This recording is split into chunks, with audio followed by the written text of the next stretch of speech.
Hey everybody, PC Outcast here, back with more Everlasting Summer, continuing along Yulia's route. Night slowly descended onto the camp. Dinner went by without me, and the camp leader stopped several times by the deck chair trying to tell me something. But I was already in another world, the world of my cage with a key, bound by a Gordian knot to Arandi's thread? I don't know what that is. Sorry. It was not long before the light in the cabin was turned off and crickets started their lamentable whining all around. Somewhere in the distance, an owlet was hooting at a speed of 37 hoots per minute. I was sitting and rhythmically knocking, trying to accompany him. Suddenly, bushes rustled next to me, and a squirrel with a nut in its teeth climbed on a tree. Must be hurrying to meet its family. The summer night's charm was as rich as always, but it didn't affect me in any way at all. The mechanisms of my brain, and probably my soul, were in need of serious maintenance, not just a slapdash repair of the body work and a new paint job. I decided to take a walk. Because thinking about it, I've been sitting in this deck chair for almost the whole day. I even took a small nap. Everyone in the camp was tired. Camp was sleeping. Oh. I saw a cat.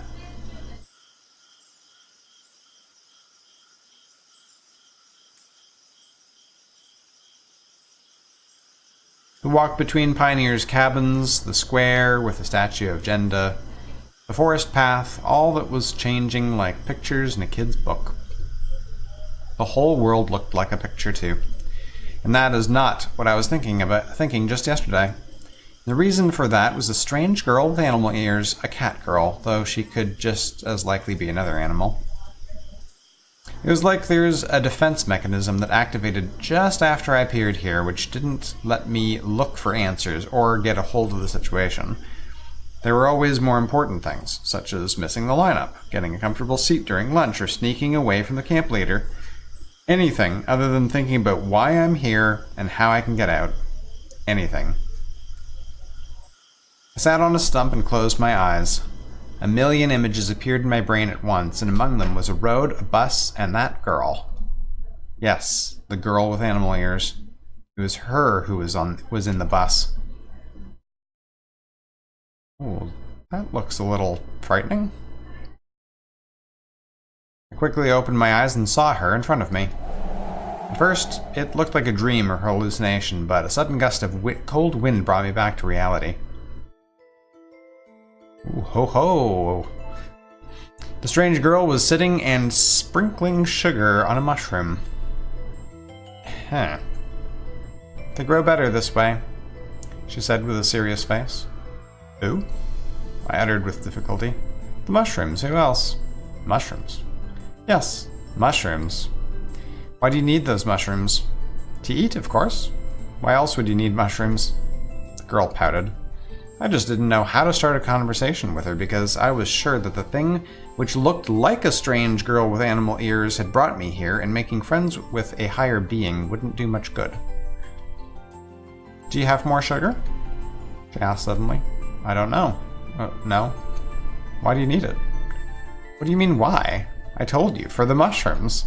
They grow better that way. Despite everything, the girl looked totally normal. Of course, you don't often see a human with animal ears and a tail, and they actually look real, but apart from that, I can bring some. I don't know why I said that. Maybe I just wanted to earn her trust. As long as mind reading wasn't one of her abilities. That's alright, no need. There's enough. Good. And? But why did you come? What does she mean? Come to this glade or come to this camp? Or into this life? My head was about to explode from existential thoughts. Just a little bit more, and everything would become crystal clear. No, the answers and the understanding didn't appear from thin air. The safety device just cut in. Caution, doors are closing, no more people will fit in the train. The next stop is... The train was gone, and I stayed on the platform without my luggage, wearing a light jacket in the minus 20 degrees Celsius frost. I was just having a walk. The words echoed hollowly in my head. Felt like a Viking from the Middle Ages who stands alone against 100 enemies. No doubts, no regrets, only an iron will to die hard. I see. The girl answered without much interest and went back to her work. It was you, back there in the bus? Me? She replied lazily without tearing herself away from the mushrooms. Why did you bring me here? I didn't bring you. Then who? I don't know. But were you in the bus? I was. And? What? Yelling at her was dangerous, but I couldn't help it. What? Answer me! Did you ask something? Looks like this conversation doesn't bother her at all. Who are you? She looked at me in surprise. I'm me? Okay. Where are you from? I don't know. I've always been here. What do you mean always? You must have come from somewhere, no? I don't know. I doubted for a moment that this is an omnipotent being before me. Of course, this girl is a little extraordinary, to be precise, absolutely extraordinary. And she was with me in the bus then, but maybe she has nothing to do with my arrival here. Anything's possible. What do you know? I know how to make supplies for winter. She smiled with sweetness and ease. What supplies? Well, you know, for the winter. It could get cold. I've never seen the local winters, though. How come you've never seen them? You've always been here. I don't know. She looked at me intently. Anyway, you're boring as hell. Me? Yes, you. How do I bore you? Your stupid questions. Stupid? Well, I was dragged out of my usual world, brought here, and now my questions are stupid? Yes, she calmly replied. So what questions would you consider not stupid? Where one can get sugar, for example. In the canteen, where else? Plenty for you to steal. You're well known for doing that, I've heard. I do not steal. The animal-eared girl was outraged. I'm borrowing it. Comes back anyway. Comes back or not. I don't care.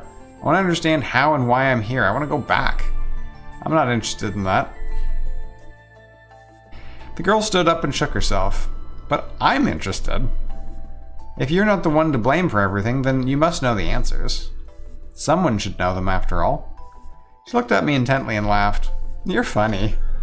I completely lost my temper. Stop mocking me. You. I'm fed up with you. Why me exactly? How am I worse than anyone else? I never asked for anything as fun as all this. Leave me alone. I don't bother anyone. I don't hurt anyone. What did I ever do to you? Get lost.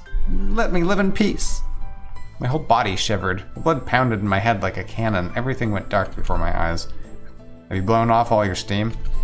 She asked quietly. I was about to smash her. At least, I'll check if she's flesh and blood. Alright, let's go. Where? You'll see. The girl gestured me to follow her and went into the depths of the forest. Ugh. After some time, I started to suspect that we were walking in circles. Finally, I decided to check it out and put a candy wrapper in a noticeable spot. Indeed, we soon passed it again. Wait. I didn't dare to grab her hand, so I tried to stop her verbally. What? Where are you taking me? I said that you'll see. But we're walking in circles. So what? What do you mean, so what? You won't get anywhere by walking in circles. But you said it yourself that you were just having a walk. The girl seemed strange, illogical, even arrogant, as if she takes pleasure in mocking me. I'm not moving an inch until you explain what's going on. Okay. She stopped and leaned back against a large tree. I was just bored. It's the same old stuff all the time. All the time. But recently lots of new stuff happened, and now what? Now I can talk to you? She smiled. And you couldn't do it before? Well, I certainly could. Maybe. So what happened? I don't know. Then why do you think that something has happened in the first place? I've got a feeling. A feeling, eh? I gave a helpless sigh. Maybe she's just a lunatic that escaped the local asylum and not an omnipotent being. Come on, let's get serious. Okay, fine. The girl looked at me intently. Who are you and what's happening here? I don't know. She answered with the same expression on her face. And who knows? I don't know. Alright, I'm going to sleep. I had no strength to talk about it, to listen to her nonsense, or to walk in circles in the forest. Even if she knows the answers and she can return me to the usual world and all, not today. Just enough for today. If I stay here one more second, there won't be anyone left to return. Good night, the girl said nicely. That's all? What else do you want? You're going to sleep. She's right. Okay. Do you at least have a name? Name? Yes, a name. I don't know. And who knows? I don't know. Okay, and what should I call you then? I don't know. But a person, every single thing in the world should have a name. There's no other way. She looked at me uncomprehendingly. Alright then. You will be Yulia. Yulia?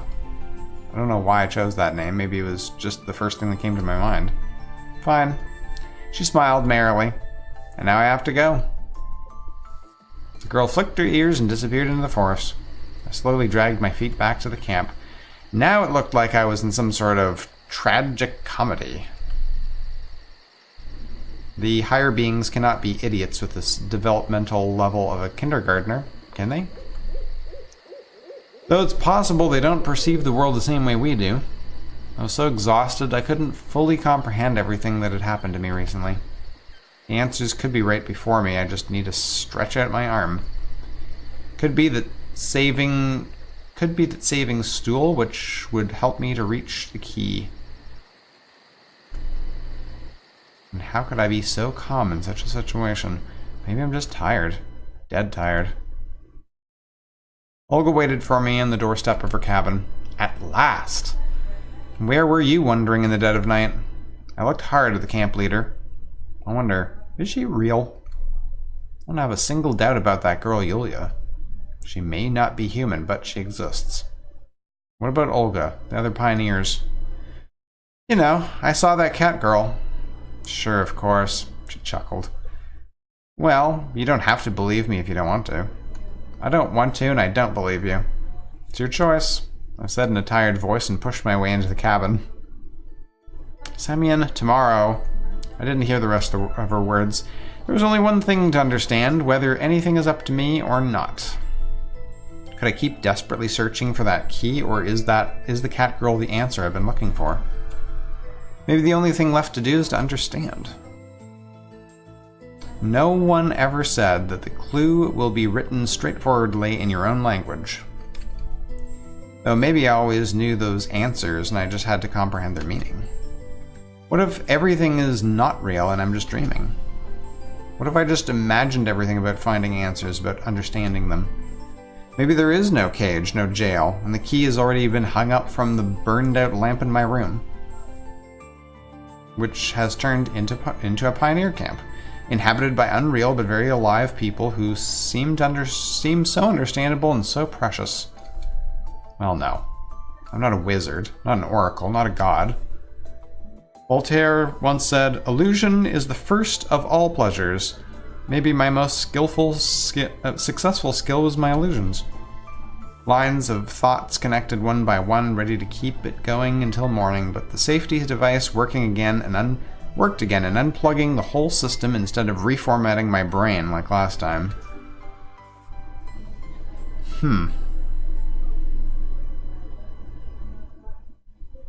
Well, so far, I'm still no wiser as to what is going on. I was woken up by a hellish noise in my head.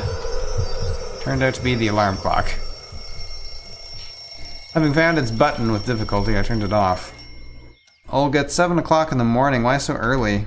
I said in the direction of the other bed, opening my eyes, but there was no one there.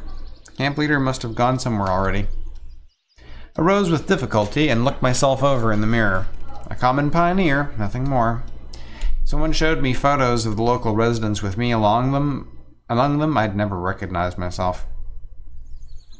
The sun shined brightly outside. Nature seemed to laugh at me. I slowly walked to the washstands. I met only a few pioneers in my way who were obviously in a hurry. Strange. Where are they going at such an early hour? Cold water refreshed me a bit, and all the memories of the last few days poured into my head. Well, I should find Yulia and try to be very polite and proper this time. After all, if you can't even understand a fellow human being when judging him by your own worldview and ideas, then how can you talk to something completely alien? Why should aliens or cat girls follow the same moral laws and draw the same logical conclusions as I do? They may perceive the universe in a completely different way, and humans are just ants to them. We don't think anything of killing a troublesome mosquito, so why should they pay any attention to me and my small problems? Though it could all be totally the other way around, and Yulia may not be guilty in this. Oh, there she is. There was a rustle in the nearby bushes, and I saw a familiar pair of ears. I see you. Yulia reluctantly left her hiding place. Come on. She snorted, pouting. Are you watching me? Yes. Is that not allowed? Well, it's probably allowed. I wanted to talk to you anyway. Really? Me too. What about? I wondered. Something strange is happening here. Strange? What? I don't know. It's just, everyone's behaving differently than usual. Something has happened. First you, then all the others. What are you talking about? I don't understand. I don't know, I just feel it, and when I feel something, it always happens. Yulia looked downcast and even a little afraid. At this time, she totally doesn't look like any kind of higher being. Okay, let's investigate it together. No, no one should see me. Come here in an hour. Until then. Sound of heavy steps sounded from the road, someone running. I turned around and saw Slavia approaching. Yulia disappeared into the forest, as expected. Hi. I smiled. Yeah, hi. She looked really nervous, with her cheeks blushing, eyes sparkling, and braids all messy. Semyon, it's... Come with me, you'll see for yourself. What happened? Slavia's face wore such a pleading expression that I decided not to argue. She grasped my hand and dragged me to the square. The entire camp was probably there. As we turned the corner, I looked past the crowd of pioneers who were staring in the direction of Jenda, and there was, in a distance, where before there were fields and forests, a city slowly started to appear. What? At first it was faded, like it was made of smoke, but then it became more solid, as if emerging from fog. Sky City, I thought at once. But strange or not, there was nothing special about it, just a normal city. Plenty of those in the territory of our vast country. You could call it too normal, almost boring. A city you would never pay attention to when passing by it in a car, flying over it in a plane. But to see such a thing here and now in the camp, lost in the vast fields and forests of another dimension, where the only life consists of the local pioneers, squirrels, and mosquitoes. Even a cat girl is not that strange compared to this. Slavia kept squeezing my hand slightly. Pioneers whispered around us as if afraid to speak in a loud voice, afraid that that illusion would disappear, or even the opposite. It would become more real, crushing the little Camp Sovyonok beneath it. But the city stayed in place, like a white cliff rising above a valley. There's nothing special about it. Neither gigantic skyscrapers, nor significant architectural constructs, only houses of different colors and different numbers of floors, industrial buildings and a hospital, or something like it. You couldn't make out people or cars from that distance, but I was sure that the city is teeming with its own life, independent from our camp. Wonder if someone there got up on a roof and is looking at us through binoculars, trying to make out the pioneers crowding in the square.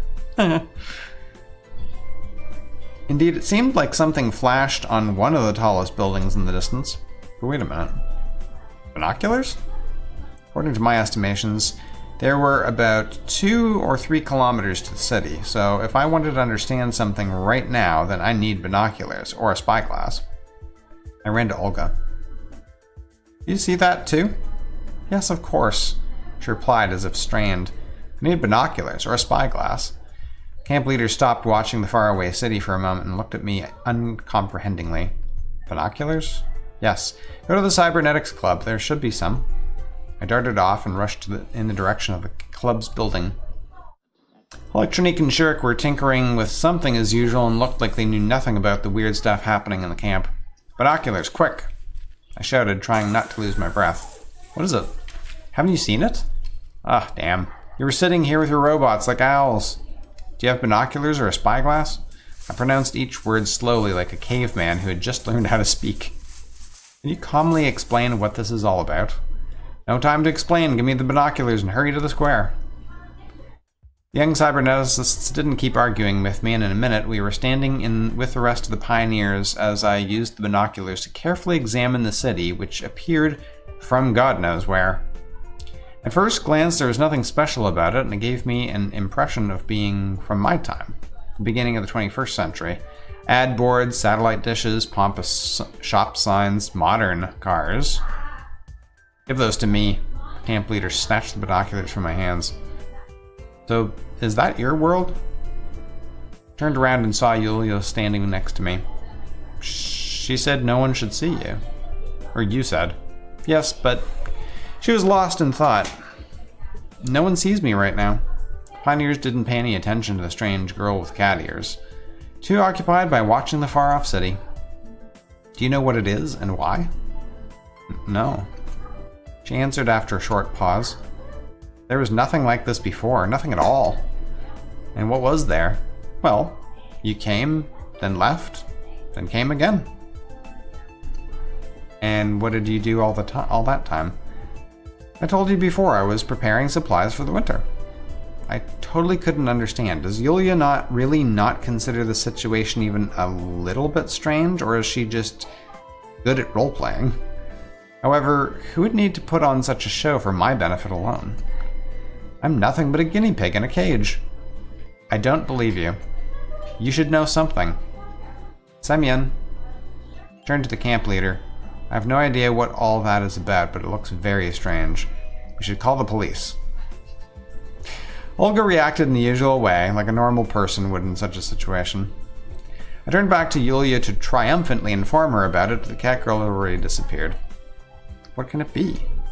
Camp leader said quietly, not addressing anyone. I didn't know if I should tell her about myself, about the future, about traveling to the past. How do I know that that city really is from my time? Could it just be another illusion, and the behavior of pioneers is just a part of it? What if it isn't? This... I didn't manage to say any more. Cool, cool! Yolana shouted, appearing from nowhere. Let's go and check it out. Oh yeah, they must be expecting us. Wait a minute. Wait a moment, we should think it over first. Lena came up to us but didn't say anything. What do you think, Semyon? Slavia asked and stared at me as if expecting an immediate answer. And actually, why should what I think about it matter? What's the difference between me and them, which makes me all-knowing? What does it matter that I'm new to this world? The things that are happening are so obscure to me as for any other local. I have no idea, and indeed, let's go and see for ourselves. Doesn't seem to be too far. But it's dangerous. Isn't sitting here dangerous too? Whoops, I think I just clicked, hang on. Just sitting here dangerous? Oh, no. How come I always think that I've, skipped over something and I haven't? Lena said shyly. All the pioneers and the camp leader looked at her uncomprehendingly. Well, I mean, if that city has appeared so suddenly, then something else could happen too, and we... She seemed to be getting completely confused, and so she stopped talking. Well, she's right. Alyssa said in a lazy voice. I certainly don't understand what this is all about, but I'm not going to just sit and wait till something else happens. So if no one else is going to... And me! Yolanda interrupted her. Well, what then? What if it's just an illusion? Then we don't lose anything. I was a bit surprised by the locals' urge to find out the nature of this phenomenon, because before they had avoided any conversation related to my appearance in this world. Maybe it's a riddle inside of a riddle? Like two enclosed spheres. We are within the shell of the outer one, where everything is clear for them, but alien to me, and that city is just the intersection of the two spheres. However, if it's true, then I should be located on the boundary, not knowing anything about one or the other. Olga was doubtful. Everyone else waited for her approval or strict prohibition. Nothing surprising about that. In the life of the camp, organized as Swiss watch, she was a tyrant and despot, When the boundaries of Sovyanok expanded and a mysterious opponent appeared from beyond them, she couldn't keep the reins of power in her hands. Started to panic, to feel restless on the throne, which was losing its appeal. This may be the right time to start acting with confidence. I think we should go and check it out. How long should I sit here, trying to look for some answers? Where do I find them? In the canteen? In the camp leader's cabin? Near the agenda statue? I have nothing to do here, especially when such an opportunity comes across. But Olga shyly objected. What if we're already dead or something? I had to motivate the others in some way, but I hadn't decided to tell them about myself. How's that? Dead? An expression of terror filled Lena's face. I'm not talking literally, but anything could happen. We can't tell for sure what's going on here, so any theory has to be considered. Lena started crying, and Slavia tried to comfort her. It's even more fun that way. And here's Yolana, for whom even death itself may not be a good reason to act calmly. We should go in any case, Alyssa said cheerfully. I turned around and looked at Shurik and Electronique. Well, we'd better stay here, try to measure it, make calculations. I see. I didn't actually expect any help from those two. Then you should get ready, prepare for everything you need. Olga started to busy around. Flashlights, warm clothes, walkie-talkie. Do you have a walkie-talkie in the club? She addressed the cyberneticists. They nodded in the affirmative. Huh. In half an hour, the investigation team gathered at the square. Me, Alyssa, Lena, Slavia, Yolana. I was given quite a heavy backpack, packed with warm clothes, flashlights, some other necessities, and in my hands I held a short-wave walkie-talkie. I could certainly manage to walk those 2 or 3 kilometers wearing it on my shoulders, but why not distribute items among everyone? Well, you know. I dropped the backpack on the ground and looked at the camp leader. I'm the only man here, and you immobilize me? Everyone should carry their own share. The girls hesitated. The first one to come to the backpack was Yolana. She took a flashlight and a warm jacket. Grousing? Don't know what that word means either.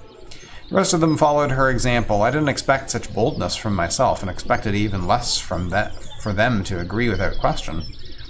Even the local pioneers may try to behave logically in critical situations. After a couple of minutes, we were at the camp's gates. I hope you understand that I can't go with you. I have to look after the others, and that's alright. You don't need to explain. I didn't count on Olga's help, especially as there was some truth in her words. Good luck, and don't forget that you have the radio.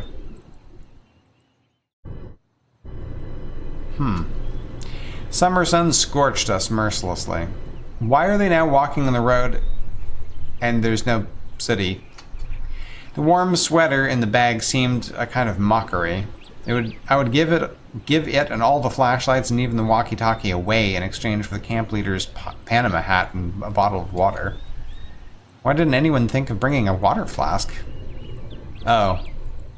There were less and less clothes on Alyssa with every passing minute. Let's have a rest. I slowed down, shaded my eyes with my palm, and looked in the direction of the city, which was to the right of us. It didn't seem to be an inch closer. Why not head straight to it? Yolana sounded annoyed. How's that? Straight through the forests and fields? I don't mind. Even that would be better than making detours. It would be quicker to go by road. Look, it makes a turn there. Slavia tried to reason with her. Do as you wish. Alyssa flopped down on the grass by the roadside. I'll take a break. We settled in the shade of a small bush near the power line. I took out the binoculars and looked at the city. The multi-storied building still shined in the distance. Why aren't we getting closer? Or is it the heat which is creating an optical illusion? Nearby bush rustled lightly. I turned around and saw a pair of cat ears sticking out of it. Wait, I'll be back in a moment. Having walked around the bushes, I gestured to Yulia to follow me, and only after making sure we had enough distance from the others that they wouldn't see us did I speak. So are you watching us? Well, of course, I'm interested too. Ah, I see. And you surely don't know what awaits us there, do you? Surely not. She smiled. And you have no idea why don't we get any closer to the city? Actually, I do. Yulia replied calmly. Why then? Because you can't leave this place. I sighed heavily as usual and leaned against the lone tree. Maybe it's the right time to tell me everything? She got lost in thought. It was different before. You came, and then you left, and then you came again. And even if you went out so far, it was all the same. And that city is your world. Why do you always refer to it as my world? Because it is not of this place. Yulia was exasperated. And what is this place? Can you be any clearer? I certainly wasn't mad at her. It seemed to me that the cat girl wasn't hiding anything important, but she just did not understand the questions or did not know the answers. I don't know. Alright, let's do it step by step. How long have you been here? Always. Always is too complex a definition for a human, though you're probably not human. I was lost in thought.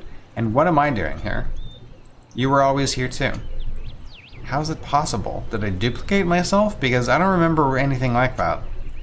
Well, it's you, and it's like it's not you. There are many of you. And are you the only one? I am the only one. Yulia smiled amiably and waved her tail. One for all my parallel selves? Something like that. So are you, like, omnipotent? I didn't manage to find a better word for it. I don't know. Do you have any supernatural abilities? Can you fly, throw fireballs, or teleport? I can make supplies for winter. She answered in a serious tone. Let's consider that a no. And what is the purpose of all this? I don't know.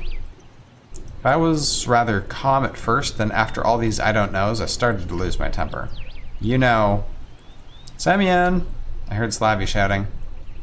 I turned around, and when I looked back at the place where Yulia was standing, she'd already disappeared. There you go again. I gnashed my teeth and went back to the girls. We'd been walking for several hours, but the city still was in the same place. It wasn't getting even a meter closer to or further away from us. I told you we should go straight to it. Shut up. I don't understand. Could it really be an illusion? Lena, who hadn't uttered a word before, said, No, even an illusion in a desert disappears if you get close enough to it. Probably. So what now? Melissa said, outraged. I'm sick and tired of this. Let's go back. Go if you want. Nobody's stopping you. Slavia snarled at her. Everyone looked at her in surprise. It was really strange to hear such things from the role model pioneer. Why are you always so unsatisfied with everything? You don't like it? Get your ass back. Like I asked you, Melissa said uncertainly. Well, she's right. Lena cut into the conversation. I'm fed up with your whining. Yulia got scared and hid behind me. Oh, sorry, Yolana. Oh, you're just here to look better at someone else's expense? Sure. It's easier to stand with me than in the background. Oh, trust me, you won't be able to stand after what I'll do to you now. Lena rushed at Alyssa, but Slavia stood between them. Hell no, let me go first. Stop it! Yolana yelled in tears. I had no idea what to do in such a situation, but I couldn't let them fight. However, I didn't have to interfere. Yulia jumped out of nowhere, got between the girls, and hissed in rage. Shouldn't be like this. This is not right. You must not act like that. It's not your purpose. Girls jumped back. Alyssa squealed. Slavia adopted some sort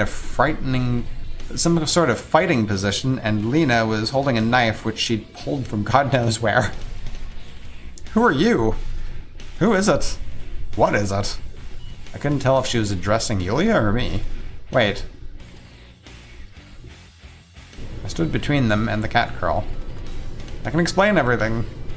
It's like I'm making excuses. To who? And for what? She should explain everything. Girls relaxed a bit. Well, have you all heard the legend of the cat girl? So this is... Yulia kept on hissing, but more quietly. She knows, Slavia said coldly. She knows what the city is. She knows everything. She knows nothing. I know nothing, Yulia confirmed. Did you ask her properly? Alyssa stood up and cracked her knuckles. What the hell are you doing? Stop at once. First the bus, the camp, then you, then her. Now that damned city. I started yelling, gritting my teeth, sparks probably flying from my eyes. Enough is enough. I've had it with this damned uncertainty. Either you explain what's happening here, or I won't move an inch from here. Kill me if you want. I don't care. Do you think I can put up with anything? That I would pretend that there's nothing happening and I understand nothing regardless of what you do? I don't care. Everything has a limit. I finished my speech more calmly, having lost my breath from yelling. Right. Well, I'm going to leave it there. We're going to continue the next episode with this crazy conversation. Look at everybody's faces. Right. Well, we'll see you guys in the next episode. Thanks for watching.